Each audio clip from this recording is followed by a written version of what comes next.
यहाँ आपको बताएं कि सिब्बी में मच के इलाके में खुफिया इत्तला पर कार्रवाई में 2 दहशतगर्द हलाक हो गए हैं, जबकि एक को जिंदा पकड़ लिया गया है। मज़ीद तफसीलात हासिल करेंगे डॉन न्यूज़ इस्लामाबाद के ब्यूरो चीफ इफ्तिखार शराजी से। इफ्तिखार शराजी, बताइएगा इस हवाले से आपके पास क्या खबरें हैं?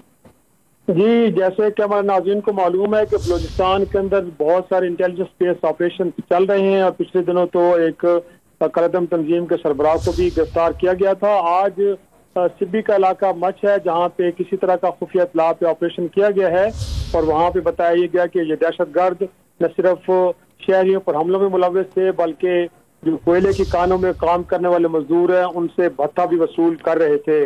आज एक ऑपरेशन हुआ और उस ऑपरेशन के दौरान बताया ये गया है कि फायरिंग के तबादले के अंदर 2 दहशतगर्द हलाक हो गए हैं, जबकि एक को गिरफ्तार कर लिया गया है और अब इलाके को मुकम्मल तौर पे क्लियर करने के लिए अभी तक ऑपरेशन जारी है। जी ठीक है, ऑपरेशन अभी भी जारी है। तफसीलात बता रहे थे इस्लामाबाद के ब्यूरो चीफ इफ्तिखार शराजी। बहुत शुक्रिया आपका।